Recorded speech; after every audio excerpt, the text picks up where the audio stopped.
Yeah, just thought I'd start a video. I'm going to do a little video just about me, basically. Getting a lot of new subscribers, followers. So I just thought I'd tell you a little bit about myself, guys. Starting from birth. Could probably be quite a long video and probably come in a couple of parts. But basically, guys, I was born in 1971 in the county of Kent, the Garden of England, in a place called Pembury. Which is not too far away. My father, he's from the same village as me here. He was born in the next road. He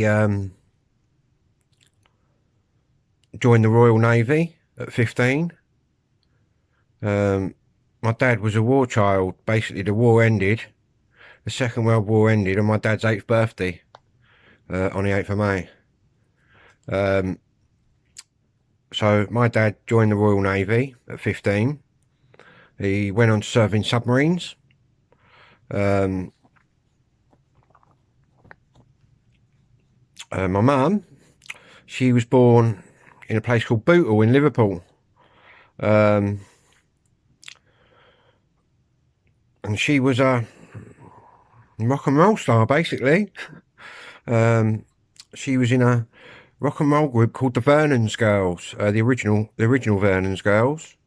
Made LPs, records on 5 or 6 different TV shows at the time. And basically, my dad met my mum. I'll go right through the whole palaver, which is before I've sort of been born. But anyway, there's another 4 kids before me. Last one out. Anyway, how my dad met my mum was, my dad was based in Portsmouth at the submarine school. Teacher, he was actually doing teaching. And he had a Scouse mate in the Navy, and one day the Scouts fella said to my dad, "You fancy coming to see my cousin Bill?" My dad went, "Who's that then?" "One of the Vernon's girls from Liverpool. They got a show on at Portsmouth." So my dad said, "Yeah, I'll come along." So the old boys tagging along with his Scouts pal. Anyway, they've gone to the show, watched the show. Obviously, because my dad's mate's one of the Vernon's girls' cousins, they got to go backstage. My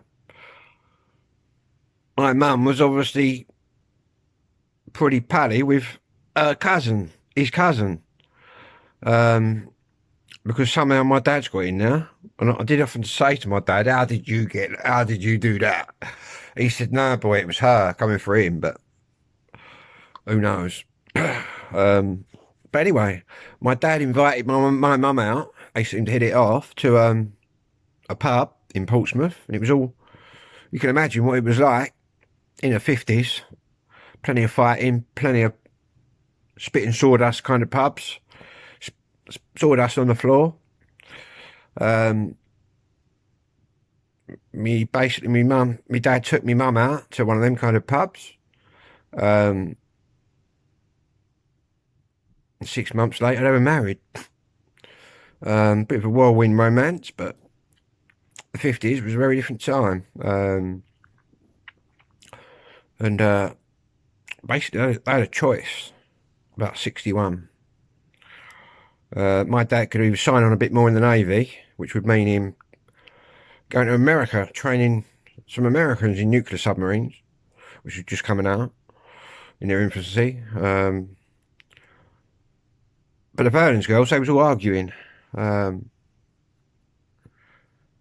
So what happened, which was basically when the Vernon's girls ended, but then you just had 3 of them called the Breakaways, who had to change their name because they was trying to call themselves the Vernon's girls, but Vernon's Pauls took them to court, stopped them doing that.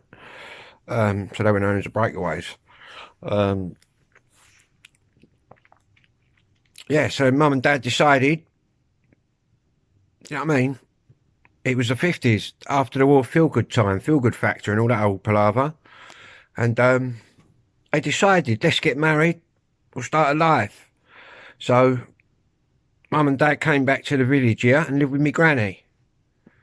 Me gran, in me dad's home that he was born in the next road here. And then, was it 60? My eldest brother is 10 years older than me, so he was born in 61. My brother Tim, he came out. They're still living at the house. And then I had my other brother Mark. So they've had 2 boys. And then my first sister came along, my sister Kim. She came along. And then another sister, my sister Cindy. Then again, I've often said to me, Dad, are you sure Cindy weren't the milkman? And he used to piss himself weren't the milkmans, and he used to laugh his nuts off, my old man. Me and my old man obviously both had ADHD, the same, we didn't know at the time, but obviously we were on the same channel, and I often wondered, why am I getting on so well with my old man? We used to fight him like Tyson and Bruno. Yeah, as soon as he got old, I said to him, look, you're too old for me to be us to be arguing. We obviously had a lot of differences, so we buried him. And that's how I became my dad's carer. And was there till the end. I was my dad's end of life carer, and he died in my arms in the next bedroom now. It's pretty heavy stuff, but 10 years he's been gone now in September. But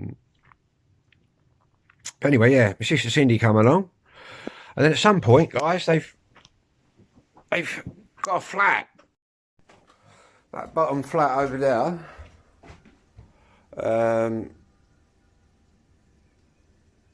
Or was it the top one? One of them. I've never lived in there. All my other brothers and sisters lived in there when I was born, guys. We moved straight into here. Anyway, we're not here yet. They're all over there. I'm still in the womb.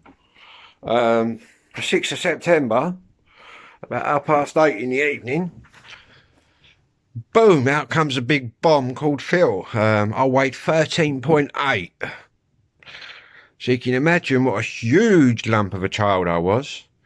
And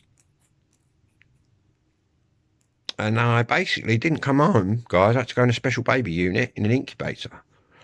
I was in one of them for 2 weeks because I wouldn't feed. Because I come out so fat, I wouldn't feed. So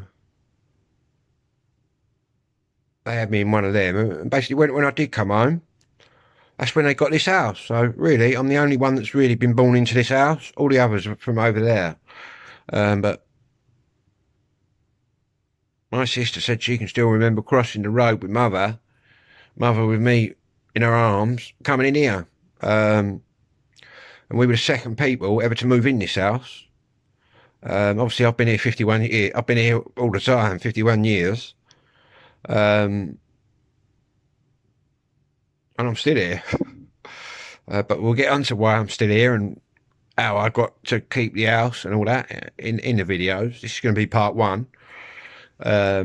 We'll run through to the age of... I'll run through to the age of 10, 11, and I'll upload that, and then we'll go from 11 to 20, and we'll do it like that. But I've lived a very colourful life, guys. I've been involved in crime. I've been involved in drugs. Been involved in lots of stuff, lots of shady stuff. That's the thing with ADHD. What I've learned is, throughout your life, you'll have, if you've got ADHD, every crossroads in your life, you'll have a good turning and a bad turning, a riskier turning. With ADHD, you're always going to take the risky one, man, because your brain searching out dopamine, and obviously doing something naughty, you're getting a bit of a buzz, which creates more dopamine in the brain. That's what ADHD is, a neurological disorder, lack of dopamine in the brain. Anyway, yeah, they've come across the road here with me. I've got to say, the first 6 years of my life was just brilliant. You know what I mean? Running about, mum and dad, And my mum and dad kind of fell out. So my dad went to live with my gran back in the next road, and I was here with my mum and all my brothers and sisters. But I got what I will say is my dad never. It weren't like it was now, where the old mum's going, "Oh no, you ain't seen no fucking Tommy" and all that bollocks. It was quite. My dad could see me whenever he wanted, and my dad used to come round every week, take me out. So I can't not. I ain't gonna sit here and slate my dad because he was spot on. At the end of the day, getting a bit choked up, guys.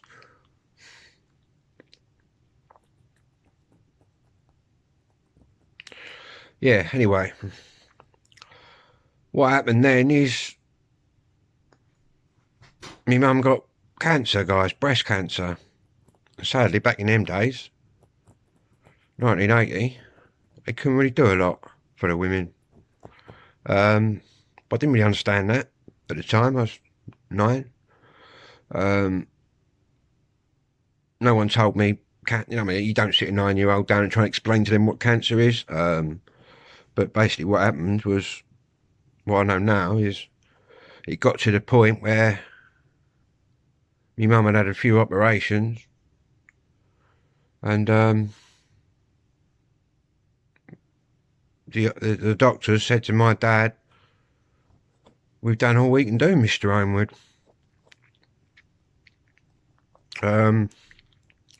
You best take your wife home to be with the kids." Sorry, guys, I'm getting a bit choked up here, but I've never really sat down and told the story. Do you know what I mean? So, but it's not all tears. So my dad brought me mum home to be with the kids, mainly me. I was my mum's favourite kid. She always told me, Dad, that I was different than the others, and now I know why.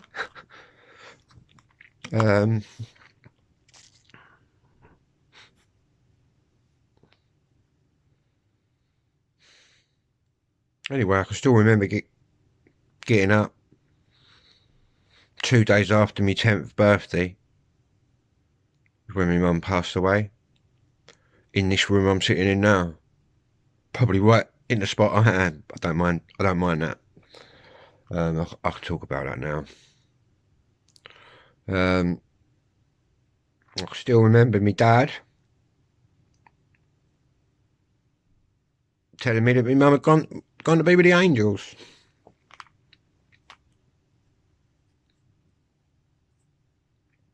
And obviously, as a 10-year-old, you can't comprehend any of that. Apparently, I lashed out and hit me dad and then ran off.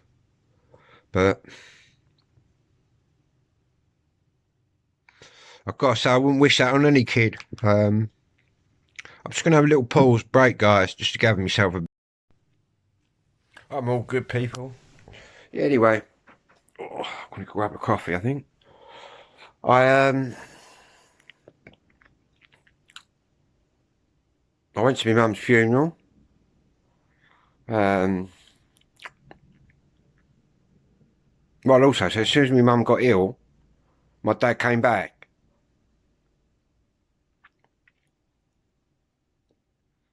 And there's not many men that would come back, but he did. And I think that's where my special bond with me dad. Well, I think we always had a bond, but obviously it got a lot stronger then. Bear in mind, I'm only 10, guys. I can remember going back to school, Adlow School down here. You had a week off school, then you went back. And obviously kids was a lot like nasty back then. I got into a lot of fights at school, primary school. And I can remember the assembly, first day back, the headmaster, which they probably wouldn't do now, he said, "We'd like to welcome back Philip, who just lost his mum." So the whole fucking schools looked round at me. And then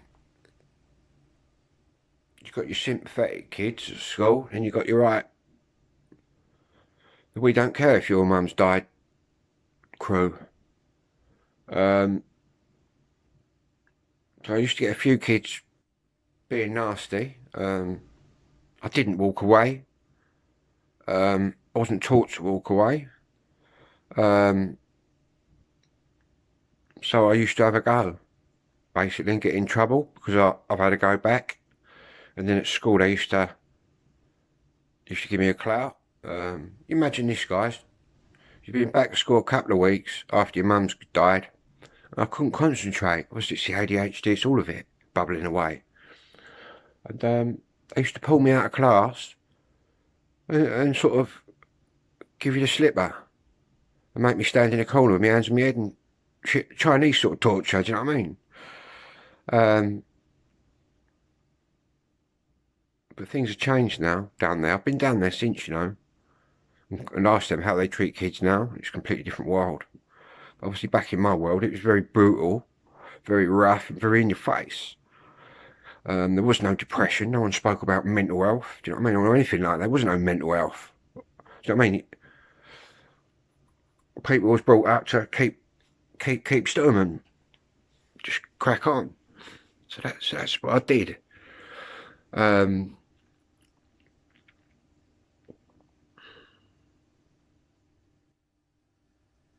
Yeah, that takes me up to about 11. Tell you what, we'll run through to about 15. Anyway, I left primary school, went to a comprehensive school, they were called back then, in my local town.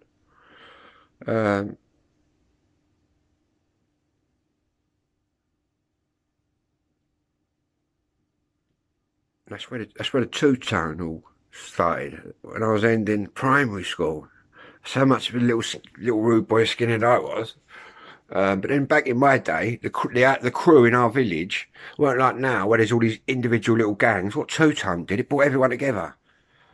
You know what I mean? It was me, 10 years old, my cousin, like 13. You know what I mean? Right through the age groups. We had one big like crew, basically. And when they all got together, you're talking 30 or 40 kids, 50 kids. And to be honest, little village like this, you don't see sights like that anymore around there. Big posses hanging about. Basically, I went to secondary school.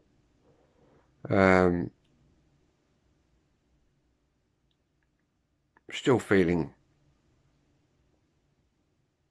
well, pretty cut up really about my mum, but at the end of the day, you crack on. Yeah. Anyway, that's my first bit of the video, guys, just about being born and my mum and dad. I'll do a part 2 where we'll go from 15 to 30, which is very colourful, involves lots of things. Involves a young offenders institution. Involves prison. It involves two-tone. It involves acid house music, warehouse parties, LSD, amphetamines, ecstasy. Anyway, I'll upload this, guys. Watch out for part 2.